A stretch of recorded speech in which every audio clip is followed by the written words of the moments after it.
আজকে রান্না করার কিন্তু কোনো উদ্দেশ্য ছিল না। এখন ওই যে গতকাল থেকে দেখে আসলাম, ওটা আমার রান্না করতে খুব ইচ্ছা করছিলো।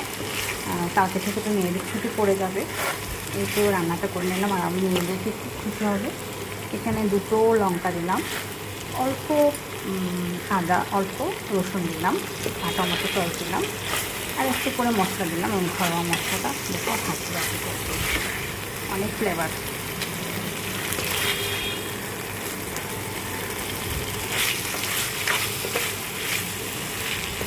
আমার কিন্তু কোনো কিছু মানে শিখতে খুব ভালো লাগে, মানে বিশেষ করে রান্নার কিছু আমি দেখি কীভাবে বানায় ওরা। আমি অনেকজনের কাছ থেকে অনেক কিছু শিখি, আমার ভালো লাগে, আর শেখার কোনো বয়স নেই। তো ভাবলাম এটাও তো আমি পারি, ঘরেও সব আছে, চেষ্টা করে দেখি। এই তো